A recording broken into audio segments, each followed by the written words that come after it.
Այս շրջադարձը, որը տեղի է ունեցել, ճիշտ է, Հայաստանի իշխանությունը Ալենա Սիմոնյան օրինակ Մոսկվայում ասում է, որ չէ, մենք ԵԱՏՄ-ից չենք հեռանում, մենք մաքսային բանից միությունից չենք հեռանում իրականում, բայց իրականում արդեն երևում է հստակ ահագին լավ երևում է եւ Մոսկվայում դա շատ լավ տեսնում են, որ Հայաստանը ճանաչել է, ճանում է բազմազանացնել իր արտաքին գործընկերներին։ Առաջ իսկապես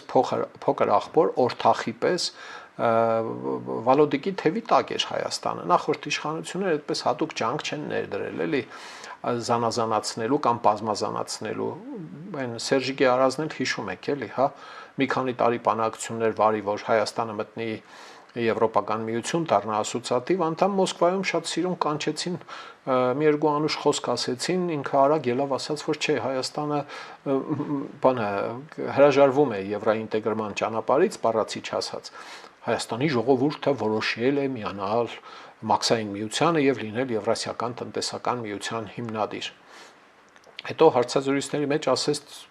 թե բանը մի գիշերում ես չէի կարող ժողովրդի կարծիքը հարցնել։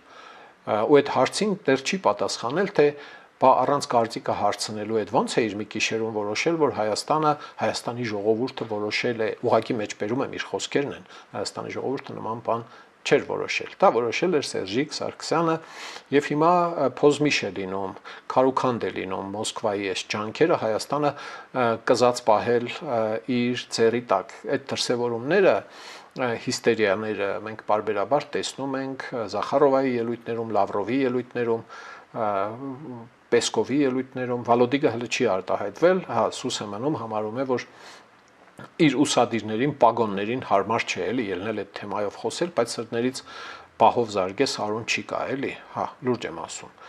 Հա, թերով, կացինով զարգես քարացած են, թե այս ինչ է տեղի ունի, այս ոնց կորցրեցինք։ Հազվագյուտ նախկին դիվանագետներ Ռուսաստանի Դաշնության իսկապես խոսում քննադատում են Ռուսաստանի իշխանությունների վարքը, վարած քաղաքականությունը, առայն թե բանը, այս ինչ արեցիք։ Թե մեկը կար ձեզ իսկապես լուրջ դաշնակից էր, հա, դուք հələ պապիրոսը բերանները չէիք դնում, զաժիգալքեն հասցնում էին կինոյի նման Մոնիկա Պելուչիի, հա, դուք քացով տշեցիք, գցեցիք Զիբլի ամանը Հայաստանի Հանրապետությանը, այս դուք ձեզ լավ եք զգում, կան այդպիսի ռուսներ, մնացել են, արտերկր վտարանդի ռուսների շարքերում նույնպես կան, հա, այնպես որ շատ գեշ կսկծում են, էլի մռմռում են։ Սիրելի ժողովուրդ, խնդրում եմ լայքել եւ բաժանորդագրվել ալիքը։ Դրանով դուք կնպաստեք, որ հաղորդումներն ավելի շատ մարդ տեսնի։